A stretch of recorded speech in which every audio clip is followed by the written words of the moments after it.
8 থেকে 80 আমরা সকলেই ক্ষীর খেতে ভীষণই ভালোবাসি। যদি কি না এইরকম ক্ষীর হয় গরমের দিনে, ঠান্ডা ঠান্ডা ক্ষীরের কোনো জবাবই নেই।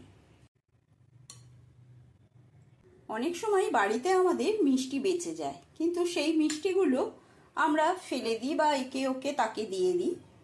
কিন্তু সেই বেঁচে যাওয়া মিষ্টিগুলো ফেলে না দিয়ে এইরকম পদ্ধতিতে যদি ক্ষীর বানিয়ে নাও, তার কোনো জবাবই নেই। এতটাই খেতে ভালো হয় এই ক্ষীর।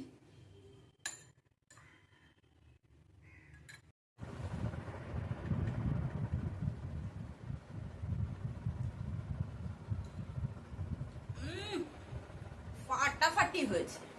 নমস্কার বন্ধুরা, happy with Gopa kitchen cooking এর আরো একটি নতুন পর্বে জানাই তোমাদের সকলকে স্বাগতম। এখানে দুটো ছানার জিলেপি, একটা কালোজাম আর 4 পিস রসগোল্লা বেঁচে গেছে। এই বেঁচে যাওয়া মিষ্টি দিয়েই বানাবো আজকে রেসিপিটি প্রথম থেকে শেষ পর্যন্ত দেখার অনুরোধ রইল। প্রথমেই গ্যাসে একটা কড়াই বসিয়েছি। কড়াইয়ের মধ্যে দিয়ে দেবো 500 গ্রাম দুধ।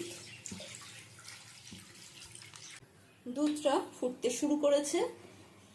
এবারে দুধের মধ্যে দিয়ে দেব আমি একটা তেজপাতা, আর দিয়ে দিচ্ছি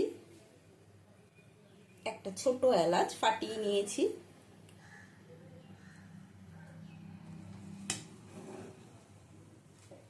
দুধটা ভালো করে ফুটতে দিতে হবে। এবারে এই মিক্সার জারের মধ্যে দিয়ে দেবো রসগোল্লা। সমস্ত মিষ্টিগুলো এর মধ্যে দিয়ে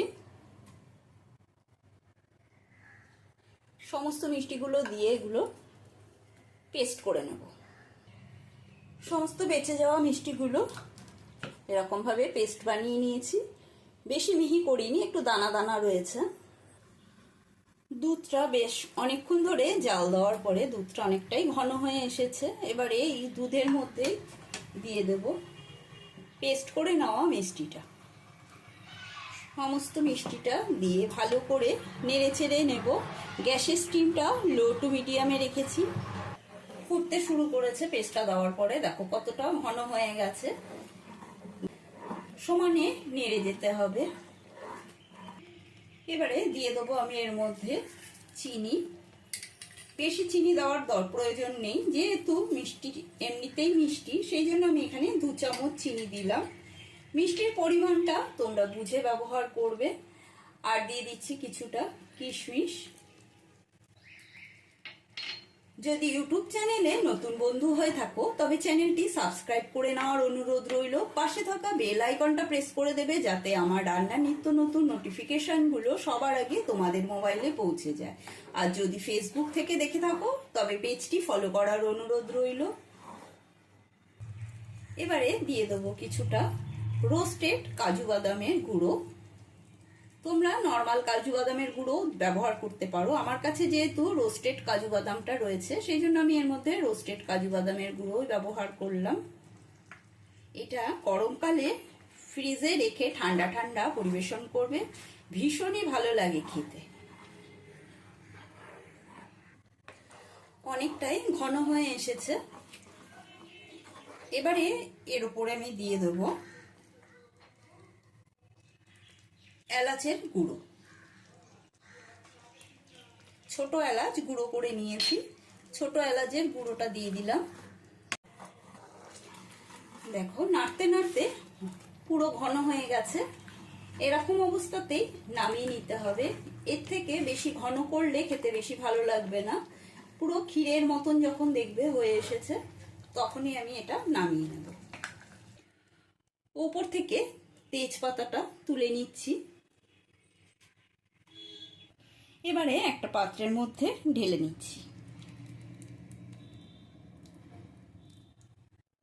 এবারে একটু গার্নিশিং করি। এখানে আরো একটা কালোজাম নিলাম, কালোজামটা দিয়ে দিলাম মাঝখানে। এবারে গোলাপের পাপড়িগুলো দিয়ে সুন্দর করে সাজিয়ে ফ্রিজে রেখে দেব। তারপরে ফ্রিজ থেকে বের করে একেবারে ঠান্ডা ঠান্ডা পরিবেশন করব এই বেঁচে যাওয়া মিষ্টি দিয়ে। মিষ্টির পায়েস দুর্দান্ত স্বাদের হয় এই পায়েসটা। রেসিপিটি তোমাদের কেমন লাগলো কমেন্ট করে জানাবে, লাইক দিয়ে দেবে আর বেশি বেশি করে শেয়ার করবে। আজকের মতন এই পর্যন্ত। আবারও কোনো নতুন রেসিপি নিয়ে হাজির হব। সুস্থ থাকবে, ভালো থাকবে, ধন্যবাদ।